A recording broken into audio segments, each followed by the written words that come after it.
மனம் சுத்தமாகி மனம் ஹெல்த்தியா இருந்ததுன்னா உடல் பிரச்சனை என்பது தானாகவே சரியாகிவிடும். எதை மெட்டீரியலைஸ் பண்ணணும், எதை மெட்டீரியலைஸ் பண்ணக்கூடாதுன்னு யாருக்கு தெரியணும்? நமக்கு தெரியணும். சண்டை போட்டு நான் திருத்திட்டேன் அப்படின்னு ஒன்று இருக்கா? திருத்த முடியாது. அவனை பயப்படுத்த வேணா முடியும். ஒன்று கல்யாணம் பண்ணாம இருக்கு, இல்லை கல்யாணம் பண்ணிட்டீங்க. கல்யாணம் பண்ணிட்டீங்கன்னா அதுக்குண்டான ப்ளஸ் அண்ட் மைனஸ் நீ அனுபவிச்சுதான் ஆகணும்.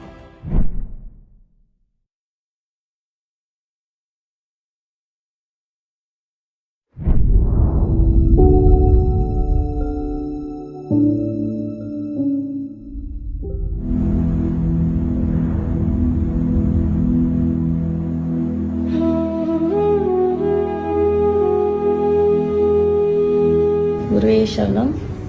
இந்த 5 days வந்து ஹிமாலயஸ்க்காக வந்து டூருக்காக வந்து இந்த இடத்த பார்க்கறதுக்காக வந்திருந்தோம்.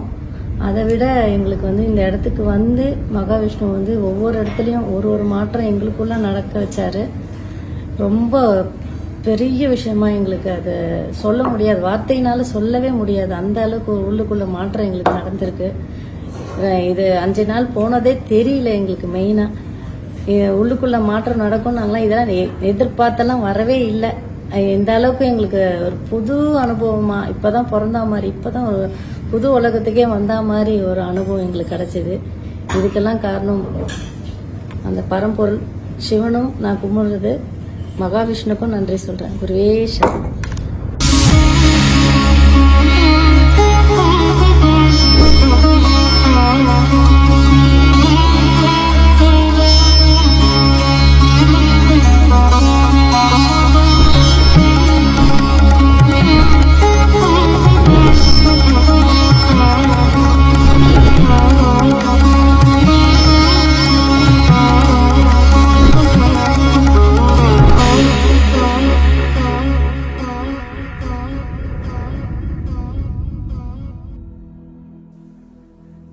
உங்களுக்கு நிம்மதி வேணும்னு நினைக்கிறீங்களா? உங்களுக்கு முக்காவாசி பிரச்சனை, உடலுக்கு பிரச்சனை வர்றதுக்கு உண்டான மெயின் காரணமே என்னன்னு பார்த்தீங்கன்னா மனசு தான். மனம் சுத்தமாகி மனம் ஹெல்த்தியா இருந்ததுன்னா உடல் பிரச்சனை என்பது தானாகவே சரியாகிவிடும். இங்கே மனதிற்கு சுகம் என்பதே உங்களுக்கு கிடையாது. மனசுக்கே சுகம் இல்லைன்னா அப்புறம் எங்க உடலுக்கு சுகம் கிடைக்க போகுது? மனசு தான் இருக்கிறதுல ஈஸியா சுகம் அடைய முடியும். டக்குன்னு அந்த ஒரு ஹாப்பினஸ், பிளிஸ், ஆனந்த நிலைக்கு உடனே போவீங்க. அதுக்கு எப்படி தெரியுமா போகணும்? அதுக்கு ஒன்றும் பண்ணாம சும்மா இருந்தீங்கன்னா போயிருவீங்க. நீங்க மனதில் ஒரு எண்ணம் எழும்போது அந்த மனதில் எழக்கூடிய எண்ணம் மெட்டீரியலைஸ் பண்றதுக்கு தேவைன்னா மட்டும்தான் இந்த பிசிக்கல் வேர்ல்டுல மெட்டீரியலைஸ் பண்ணணும். நீங்க இல்லாட்டினா என்ன பண்ணணும்? அதை ஃப்ரீயா விட்டுறணும். அதுவே கடந்து போயிடும். புரிஞ்சுதா? இதுதான் நீங்க நிம்மதியா வீட்டில் இருக்கணும்னா ஒரே பதில் இதுதான். பையனை பத்தி நினைப்பு வருதா? ஃப்ரீயா விட்டுருங்க, அதுவே போயிடும்.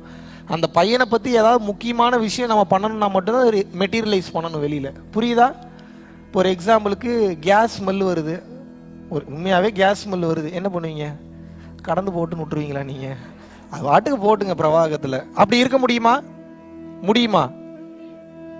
ஏன் கூடாது? செத்து போயிருவீங்க. அப்போ எந்த விஷயத்தை மெட்டீரியலைஸ் பண்ணணுன்றது உங்களுக்கு தெரியணும். பாம்பு வர மாதிரி கனவு ஒருவேளை பாம்பு வந்துட்டா என்ன பண்றதுன்னு ஒரு எண்ணம் வருது, என்ன பண்ணுவீங்க? வெளியே போய் பார்க்கலாம் பாம்பு இருக்கான்னு. இல்லைன்னு தெரிஞ்சுட்டா போய் படுத்துட்டு இல்ல பாம்பு இருக்கு மறுபடியும் போய் பாருன்னு சொல்றப்ப அந்த எண்ணத்தை கடந்து போக விட்டுறணும். அடுத்து வேற தாட் வரும். புரிஞ்சுதா? இப்போ ஷூ போட போறீங்க, ஷூக்குள்ள தேல் இருந்ததுன்னா என்ன பண்ணுவேன் அப்படின்னு ஒரு எண்ணம் வருது, என்ன பண்ணுவீங்க? டப்புன்னு காலை போட்டுருவீங்களா உள்ள? சரி, ஏதோ இறைவன் ஏதோ உணர்த்துறாரு, என்ன இருக்குன்னு பார்ப்போம். ஷூ எடுத்து 2 தட்டு தட்டிட்டு உள்ள ஏதாவது இருக்கான்னு சொல்லிட்டு உள்ளுக்குள்ள போடணும். இப்போ உட்காந்துட்டு இருக்கீங்க, வெடிகுண்டு என் தலை மேல விழுந்துருச்சுன்னா என்ன பண்றதுன்னு ஒரு எண்ணம் வருது. இப்போ என்ன பண்ணுவீங்க? மேலேயே பார்த்துட்டு இருப்பீங்களா? எப்போ வெடிகுண்டு விழுக போகுது, எப்போ வெடிகுண்டு விழுக போகுது? இப்போ யாருக்கு மன நிம்மதி போகுது? இப்போ நமக்கு முதல்ல ஒரு பேசிக்கான புத்தி இருக்கணும். எதை மெட்டீரியலைஸ் பண்ணணும், எதை மெட்டீரியலைஸ் பண்ணக்கூடாதுன்னு யாருக்கு தெரியணும்? நமக்கு தெரியணும். வெடிகுண்டு விழுக போகுதுனாலும் அந்த எண்ணத்தோட வேல்யூ 1 செகண்ட். பாம்பு வரப்போகுதுனாலும் அந்த எண்ணத்தோடைய லைஃப் ஸ்பேன், ஆயுட்காலம் 1 செகண்ட்.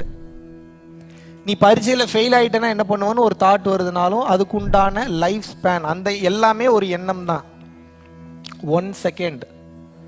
சிகரெட் அடிக்கணும், தண்ணி அடிக்கணும், எந்த எண்ணம் வந்தாலும் அந்த எண்ணத்தை விட்டுட்டீங்கன்னா அதுவே கடந்து போயிடும். கொஞ்சம் கஷ்டம். நீங்கள் அந்த அடிக்ஷனில் இருக்கும்போது அப்படியே விட்டு விட்டு பழகிட்டீங்கன்னா அடுத்தடுத்த எண்ணம் வர ஆரம்பிச்சிடும். அதே இறுக்கி பிடிச்சிங்கன்னா வலிக்கும். நிம்மதினா என்ன தெரியுமா? நிம்மதிக்கு பேர் என்ன தெரியுமா? மனதை அதன் போக்கில் இயங்க விடுவதற்கு பேர் நிம்மதி. மனசை நிறுத்திட்டீங்க அப்படின்னா சமாதி. ஒளியுடலா கரைஞ்சிட்டீங்கன்னா சொரூப சித்தி. நல்லா புரிஞ்சுக்க. மனதை அதன் போக்கில் செயல்பட விட்டால் அதுக்கு பேர் என்ன? அதுக்கு பேர் என்ன? நிம்மதி. மனதை அதன் போக்கில் செயல்பட விட வேண்டும். அதை தொட்டு நிறுத்தக்கூடாது. அவசியம்னா மட்டும் மெட்டீரியலைஸ் பண்ணணும், அவசியம் இல்லாத விஷயத்தை விட்டுறணும். இது கிளியரா இருக்கா உங்களுக்கு? மனசை அடக்கி ஒடுக்கி நிறுத்தி லாக் பண்ணிட்டீங்க, அழிச்சிட்டீங்கன்னா சமாதி. மனம் உடல் ஆன்மா மொத்தத்தையும் அருளால நிரப்பி கருணையில பொங்கி ஆன்ம உருக்கம் அடைஞ்சிட்டீங்க அப்படின்னா சொரூப சித்தி, ஒளி உடலாக மாறி விடுவீர்கள். ஸோ நிம்மதி அடைகிறதுக்கு 60 வருஷம் தவெல்லாம் பண்ண வேணாம். எத்தனை செகண்ட் போதும்? எத்தனை செகண்டுங்க போதும்? இதுக்கு பேர் சரணாகதி. சொல்லுங்க, இதுக்கு பேர் என்ன? சரணாகதி என்றால் என்னவென்று கேட்டீர்கள் என்றால், மனதை அதன் போக்கில் இயங்க விடுவதற்கு பேர் சரணாகதி. எந்த எண்ணம் வந்தாலும் அந்த எண்ணம் தான் உங்களுக்கு மனவலியை ஏற்படுத்துகிறது. இப்போ ஒரு எக்ஸாம்பிளுக்கு, இப்போ புருஷன் வந்து உங்க புருஷன், ஒரு எக்ஸாம்பிளுக்கு சொல்றேன், வேற ஒரு பொண்ணோட தொடர்புல இருக்கிறாரு, டச் வுட், ஒரு எக்ஸாம்பிளுக்கு சொல்றேன். பல பேருக்கு வரக்கூடிய தாட்டு தான், ஒரு எக்ஸாம்பிளுக்கு சொல்றேன். இப்படி ஒரு தாட் வந்துருச்சு, அவர் உண்மையாவே நல்லவரா இருக்கிறாரு, ஆனா இப்படி ஒரு தாட் வந்துருச்சு, என்ன பண்ணுவீங்க நீங்க? இந்த தாட்டை விட்டுட்டீங்கன்னா, எப்போ வந்தாலும் அதை விட்டுட்டீங்கன்னா அதுவே போயிடும். ஒருவேளை அப்படி இருப்பாரோ அப்படின்னு அதை வாட்ச் பண்ண ஆரம்பிச்சிங்கன்னா என்ன ஆகும்? வலிக்கும், குத்தும், கொடையும், நிம்மதி போகும். அவர் ஃபோன் எடுத்து நோண்டுவீங்க, அவர் வாட்ச் பண்ணிக்கிட்டே இருப்பீங்க. இப்போ உங்கள் மனசோட நிம்மதியை யார் அழிச்சது? இப்போ உங்கள் மனம் உங்களை எப்படி கொள்கின்றது என்று புரிகிறதா உங்களுக்கு? இப்போ உண்மையாகவே அஃபேரில் இருக்கிறார், என்ன பண்ணுவீங்க? வேற ஒருத்தவங்களோட தொடர்பில் இருக்கிறார், இப்போ ஒரு தாட் வருது, இப்போ என்ன பண்ணுவீங்க? முதல்ல கோவப்படாம, சண்டைக்கு போகாம, சண்டையெல்லாம் போட்டு திருத்த முடியுமா ஒரு மனுஷனை? சண்டை போட்டு நான் திருத்திட்டேன் அப்படின்னு ஒன்று இருக்கா? திருத்த முடியாது. அவனை பயப்படுத்த வேணா முடியும், திருந்தெல்லாம் மாட்டான் அவ்வளோ சீக்கிரம். இறைவன் நினைத்தால் ஒழிய ஒரு பிரச்சனையில ஒரு விஷயத்துல இருந்து யாரையும் திருத்த முடியாது. அப்ப என்ன, உண்மையாவே அஃபேர்ல இருக்காருன்னு தெரிஞ்சதுன்னா முதல்ல அவர் அப்படி ஆகுறதுக்கு காரணம் யாருன்னு பார்க்கணும். நம்ம சரியா இருக்கவன் நம்ம ஆக்டிவிட்டிஸ் எல்லாம் நோட் பண்ணணும். இதெல்லாம் வேற வேலை இல்லை, வேற வழியே இல்லை, அதை நீங்க பண்ணித்தான். ஒன்று கல்யாணம் பண்ணாம இருந்திருக்கணும், இல்லை கல்யாணம் பண்ணிட்டீங்க. கல்யாணம் பண்ணிட்டீங்கன்னா அதுக்குண்டான ப்ளஸ் அண்ட் மைனஸ் நீங்க அனுபவிச்சுதான் ஆகணும். ரெண்டே ஆப்ஷன் தான். ஒன்று நமக்கு பிடிச்ச மாதிரி ஃப்ரீடம்ல வாழ்றது, யாருக்கும் பதில் சொல்ல தேவையில்லை. அப்படி இருந்தாலுமே அம்மா அப்பாவுக்கு பதில் சொல்லணும்னு வச்சுக்கோங்க. இல்லை எனக்கு ஒரு துணை வேணும், வாழ்க்கை துணை வேணும், நான் சந்தோஷமா இருக்கணும்ட்டெல்லாம் போறீங்க அப்படின்னா வேற ஆப்ஷனே கிடையாது. புருஷனுக்கு பிடிச்ச மாதிரி நடந்துக்கணும், பொண்டாட்டிக்கு பிடிச்ச மாதிரி நடந்துக்கணும், குழந்தைக்கு வேணுங்கிறத வாங்கி கொடுக்கணும், குடும்பத்து கூட டைம் ஸ்பெண்ட் பண்ணி தான் ஆகணும். உங்களுக்கு குடும்பத்தில் எவ்வளோ பெரிய பிரச்சனை, வீட்டில் எவ்வளோ பெரிய பிரச்சனை, ஆஃபீஸில் எவ்வளோ பெரிய பிரச்சனை இருந்தாலும் வீட்டில் மன இன்பத்துக்காக ஒரு உயிர் இயங்கிட்டு இருக்கேன்னு சொல்லி டைம் ஸ்பெண்ட் பண்ணணும். என்ன விளையாட்டுக்காரியை நினச்சிட்டீங்களா நீங்கள்?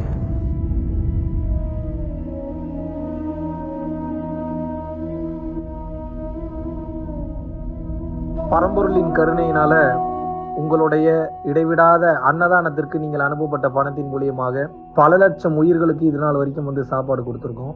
ஸோ கொரோனாலேருந்து ஆரம்பித்து ஒரு நாள் கூட விடாமல் பல உயிர்களுக்கு வஸ்திர தானங்களாக இருக்கட்டும், படிக்க முடியாதவங்களுக்கு கல்வித்தொகை கட்ட முடிய விஷயங்களாக இருக்கட்டும், இல்லை ஸ்போர்ட்ஸ் ரீதியாக விளையாடக்கூடிய நல்ல மாணவர்களை அனுப்பி வைக்கக்கூடிய விஷயங்களாக இருக்கட்டும், அதை தொடர்ந்து வந்து பார்த்தீங்கன்னா ரெகுலராக மந்த்லி பேசிஸில் ஏழை குழந்தைகளுக்கு க்ரோசரிஸ் கொடுக்கறதாக இருக்கட்டும், இல்லை அவங்களுக்கு வந்து பார்த்தீங்கன்னா சேம் அவங்க விருப்பப்படுறவங்களுக்கு வீட்டு துணிமணிகள், வீட்டுக்கு தேவைப்படக்கூடிய மற்ற பொருட்கள் வாங்கி கொடுக்கறதாக இருக்கட்டும், எல்லா உதவிகளும் வந்து பார்த்தீங்கன்னா உங்களோட உதவினால தான் போயிட்டு இருக்கு.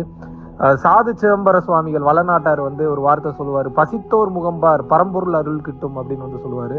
வள்ளல் பெருமானும் ஜீவகாருண்யம் உள்ள சம்சாரிகளுக்கு எப்பேற்பட்ட சூழ்நிலையிலும் வந்து பார்த்தீங்கன்னா அவங்களோட லாபம் தடைபடாது, தொழில் பிரச்சனைகள் வந்து நிவர்த்தியாகும், அதை தொடர்ந்து வந்து வாழ்க்கையில குடும்ப பிரச்சனைகள் விலகும், அதுபோக குழந்தை சம்பந்தமான பிரச்சனைகள் எதுவாக இருந்தாலும் வந்து இந்த அன்னதானத்திற்காக நீங்கள் செய்யக்கூடிய ஒவ்வொரு ரூபாயும் அது வந்து உங்களுக்கு நிச்சயமாக புண்ணியமாக வந்து சேரும்.